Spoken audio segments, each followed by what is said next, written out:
Welcome back to Photoshop for OrchLibrarians. We're going to start going a little deeper here. It's uh, been a while since we've posted a new video, but we're going to try to get a few up here in the next few weeks to help you make the most of Photoshop and actually start doing what, in my opinion, is kind of some more exciting things. This is where Photoshop starts getting very interesting, and this is also where a lot of these things you'll need to have Creative Cloud to do, but I think you'll see the payoff is very much worth it. So today's episode is libraries, Photoshop libraries. So let's go over. We're going to do this in two sections.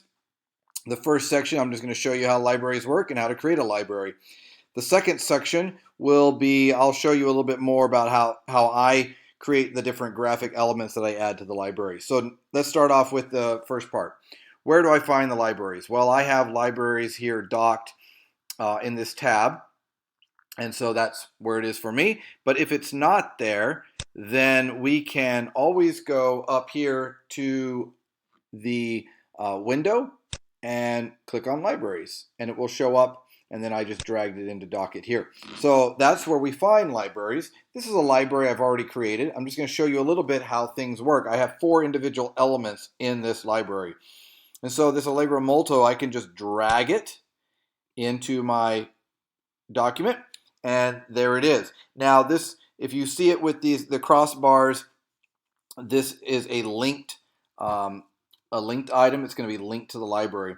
I typically don't do linked items. I like things to be copied and pasted individually, and so I will show you how to do that. On the Mac, I'm using Alt while I drag, or Option, and on the PC you would use Alt. So I'm going to hold down Option, I'm going to drag, and now you can see it's an independent element that I can move wherever I need to. If we look at our layers, we'll see it just created as a separate layer. I can always flatten that down or merge it with another layer. But now I can put it wherever I need it to go and however I want it to look. So that's the beauty of it. And just another example of that, we could do a time signature here. Again, I didn't use the Option or Alt key while dragging, so I'm going to do that now. And there we are.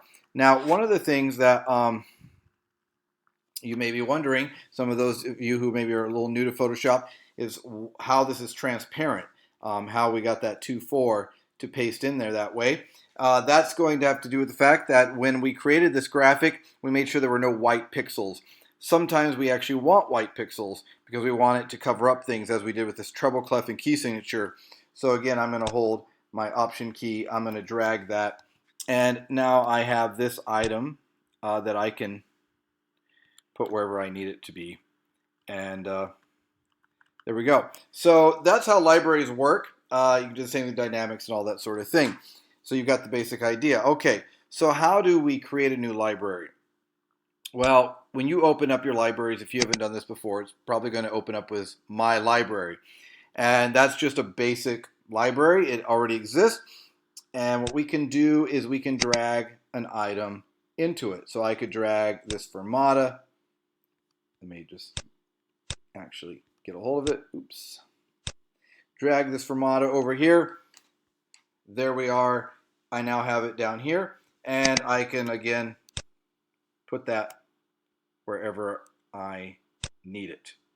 Okay, but a lot of times I'm wanting libraries to be specific to a certain project I'm working on. You can see I have a few here. So I'm going to create a new library, and we're going to call it Photoshop Sample Library. I hit Create. And now I would do the same thing that you saw me do earlier. In this case, let's go ahead and drag all of these items. I already had made these. These are all individual TIFF files. And I made a folder for them so I could easily find them. Now they showed up at the bottom. It's saying not grouped. A lot of times I just do auto-generate groups because I'm not doing very complicated libraries. This is an easy way. It just shows them all as images. They're all going to be images anyway. So now I have these elements that I can do things with. I don't know where I would put a quarter rest on this page, but definitely not there. But let's say there was something going on, or it was a correction that needed to be made. I can drop that in right there.